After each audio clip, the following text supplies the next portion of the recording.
մեզ հետևող սիրելի համաքաղաքացիներ, հարգելի գործընկերներ, պարոն Ռուբինյան, երբ որ չհասկացա նեղվել էիք ձեռքերի ժեստիկուլյացիայից, թե ձեր դուրը չէր եկել, ես տեսանկարահանեցի ձեր ելույթի ժամանակ ոնց եք դուք խոսում ձեռքերով ու դա նորմալ է։ Ժեստիկուլյացիայի լեզուն դա նորմալ է, դա ասում եմ որպես մանկավարժ ձեզ։ Ձեզ հետաքրքիր էր, թե ով է Մեսրոպ Մանուկյանը ու չգիտեմ ինչի հիշեցիք իմ կենսագրությունից մի դրվագ։ Մեսրոպ Մանուկյանը երբեք իր կենսագրության ոչ մի տողից չի հրաժարվել, չի ուրացել։ Ի տարբերություն ձերոնց շարքերը համալրած Մանվել Գրիգորյանի օգնականների ու սանիկների, ովքեր մի օր իր համար մեռնում էին, մյուս օրը գալիս էին հացով դիմավորելու ձեզ։ Հիմա շարունակեմ ես։ Տեսեք, սիրելի քաղաքացիներ, ես ուզում եմ հասկանալ, թե հիմնարար սկզբունքների փոփոխությունը լինում է քպայականների մոտ, թե շարունակական բնույթ հասակրում, որովհետև ազգային ժողովի նախագահի պաշտոնը մարդկանցից քպայական ովքեր զբաղեցրել են ու ինչ փոփոխություններ ա տեղի ունեցել, մի փոքր անդրադարձ եմ ուզում կատարել ու հասկանամ, պարոն Ռուբինյան, դուք որ կետից եք սկսում եւ ուր եք հասնելու։ Արարատ Միրզոյանը ժամանակին խոսում էր իր սեփական ֆինանսական դժվարությունների մասին, ապառիկով հերոստացույց տալը մերժելու մասին, իսկ այսօր մի քանի միլիոն դրամանոց Բրունելո Կուչինելիի Անթև Բաճկոնովա ման գալիս։ Երևանում բնակարան Կարմիր խաչի մոտ պարիսպներով սեփական դղյակ ա ձեռք բերում։ Դա իր հայտարարագրից։ Գիտեք, ես խնդիր չեմ տեսնում, որ Հայաստանի Հանրապետության բարձրաստիճան պաշտոնյան նաև դուք, պարոն Ռուբինյան, որ պիտի ներկայանալի լինեք, դուք պետություն եք ներկայացնում, սակայն հարց է առաջանում, թե ինչպես են այդ փոփոխությունները տեղի ունենում։ Նման հարցեր առաջանում են նաև Վալեն Սիմոնյանի մոտ։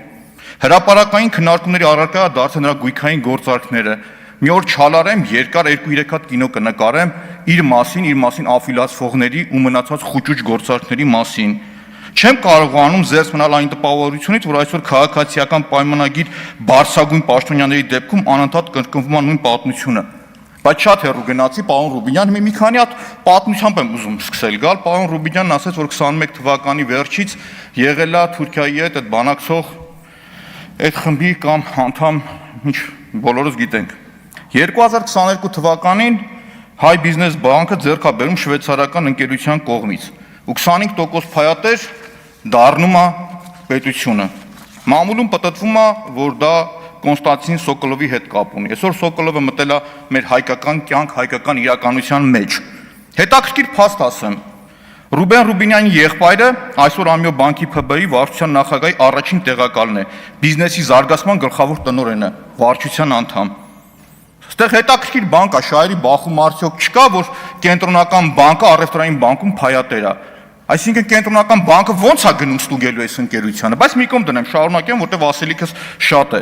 22 թվականից հետո, հա, իմիջիալից այդ 22 թվականը, որ ուսումնասիրում էի Հայ բիզնես բանկը, նաև անմասն չմնաց այն մեր նախորդ գյուղի հերոսը։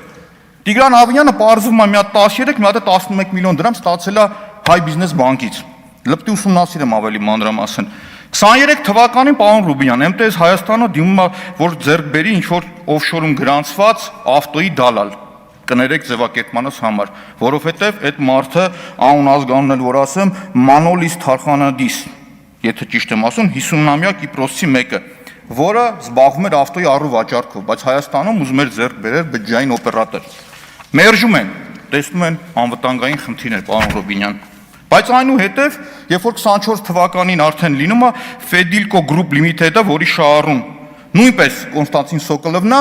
ձեռք է բերում։ Ու հետաքրքիր մի բան ասեմ, գործարկից հետո Լևոն Ռուբինյանը, նույն Լևոն Ռուբինյանը նշանակվում է Viva Armenia կառավարման անդամ։ Այսօր կայքեջում հրապարակված է։ Մի քիչ հետո չեմ կարող հասկանամ, առևտրային բանկում այդ բարձր պաշտոնը եւ Viva-ում այդ բարձր պաշտոնը։ Anyway, շարունակենք։ Հաջորդը մենք տեսնում ենք, որ Ամյո բանկի սեփականությունը Հրազդան ցեմենտի գործարանն է, ժողովուրդ։ Այսինքն պետական մասնակցությամբ առևտրային կազմակերպություն, պետությունը ուղիղ պիտի կառավարեր։ Բա մի հատ գոմի դուրը տանեիք այնտեղ դնեիք, կառավարեիք չփակվեր, այսօր սննկացման է գնացել։ Ու այդտեղ պետության մասնակցություն կա, որտեղ Ամյո բանկին այլի պատկանում, որտեղ կա Լևոն Ռուբինյանը։ Շարունակեմ։ Հաջորդ հետաքրքիր գործարքը որ լինում է, ժողովուրդ ջան, ձեռք է բերում Ռոստելեկոմը, Viva Armenian։ Անվտանգային խնդիրներ կա թե չկա, ժողովուրդ ստեղ։ Այսինքն երկու լուրջ օպերատորը ձեռք է բերում ու այդ նույն Viva-ի կառավարման կազմում Լևոն Ռուբինյանն է, ժողովուրդ։ Սա նորմալ է։ Շարունակությունը բոլորի շատ լավ հայտնի է դարձել, որ Սոկոլովը նշանակվեց Թրիպի հիմնադրամի նախագահ։ Ժողովուրդ։ Նույն մարդն է։ Մեր ոլորտներում, չորրորդ ոլորտ արդեն ցույց տվեցի, որ մտել է այս մարդը։ Հաջորդը որ կա, հանքարդյունաբերությունն է, որ թարմ ինֆորմացիա կա, որ բաժնեմասա ձեռք բերել մեր հանքարդյունաբերության գիգանտների մեջ։ Ու ստեղ գալիս է մի հատ առողջ տրամաբանության հարց։ Նշեցինք 4 կարևորագույն ոլորտ, ժողովուրդ. ֆինանսներ, ենթակառուցվածք, հանքարդյունաբերություն, կապ։ Ցանկացած պետության համար սա ռազմավարական անվտանգային նշանակություն ունեցող ոլորտներ է։ Ոլորտներ, որոնք Հայաստանի պարագայում չափազանց կարևոր է Թուրքիայի համար, շատ կարևոր է Թուրքիայի համար։ Եվ այստեղ հարց է առաջանում. Թրիպի պրոյեկտի ղեկավար Սոկոլովը,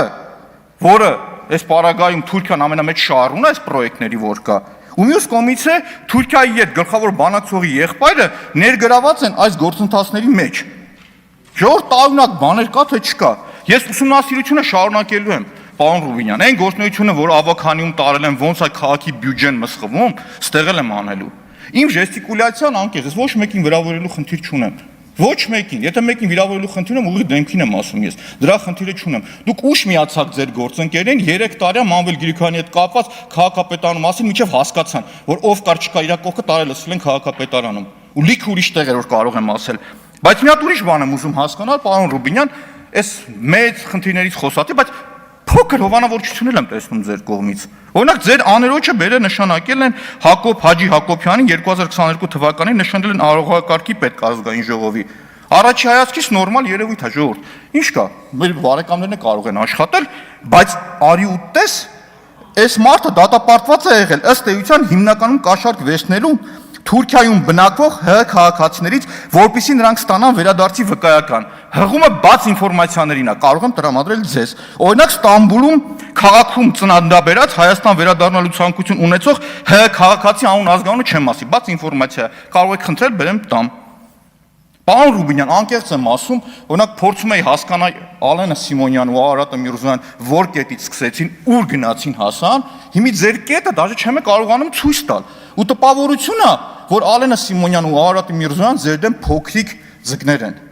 Դուք ԿՊ-ի սպրուտն եք իմ մոտ, այդ տպավորությունն է։ Ծովահրեշը, պարոն Ռուբինյան, անձնական չի, քաղաքական գնահատական է, պարոն Ռուբինյան, եթե վիրավորվում եք ներողություն եմ խնդրում, բայց սա քաղաքական գնահատական է, այլ ոչ թե անձնական։ Անձնական ձեր հետ ոչ մի խնդիր չունեմ, այլ ընդհակառակը։ Օրինակ ճանապարհին գալիս էի, քաղաքացիներ կան Վիլեն Գաբրիելյանի մասին էին բաներ խոսում, ասել եմ, չէ, չի կարելի, հետո կանդրադառնամ իր ընտրության ժամանակ, եթե հերթը կանցնի, բայց ինչ եմ ուզում ասել, սիրելի հայրենակիցներ, ավելի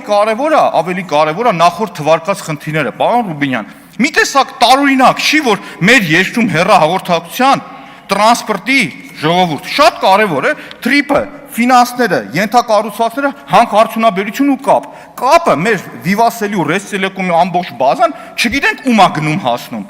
Պրոստ ուղղակի չգիտենք ում է գնում հասնում, որովհետև բազում հրապարակումներ եղավ, հետքի հրապարակումները նայեք, մյուսն արեք, ուստեղ ոչ մի իմ կարծիքով տարօրինակ կամ պատահական համընկնումներ ուղղակի չկան, պարոն Ռուբինյան։ Եվ մի անգամ էլ ձեզ կրկնեմ, Մեսրոպը Մանուկյան կյանքում իր կենսագրականի մի տողից չի հրաժարվել։ Ու իր կյանքի փոփոխությունն եղել է, երբ որ ինքը ծնվել է ոթխոզի սույպետի տղա է եղել։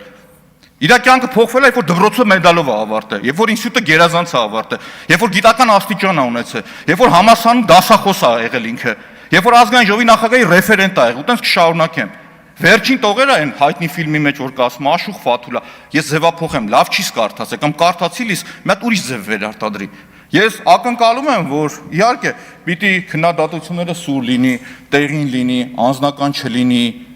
բայց դրա նախադրյալները ու դրա պատասխանատուն թիվ 1 պատասխանատուն դա իշխանությունն է։ Թիվ 1 պատասխանատուն։ Ուզեք թե չուզեք, դա աքսիոմա է, պարոն Ռուբինյան։ Եվ այսքան հարցեր իմ մոտ առաջանալու պարագայում, այն որ ասում եք, ես չեմ խնդրում, որ ընդդիմությունն ինձ ընտրի, բայց որ ընտրի, վատ չի լինի։ Մոտարապես այդ ձևակերպումը, կարող է մի քիչ սխալ եմ ձևակերպում, ներողություն։ Բա մի այսքան խնդիրներ որ առաջանում է, բանական մարդու մոտ հարցեր առաջանում է, թե չէ։ Լավ ոնց կարող է այսքան զուգադիպություն լինի։ Չեմ կարողանում հասկանալ։ Շնորհակալություն։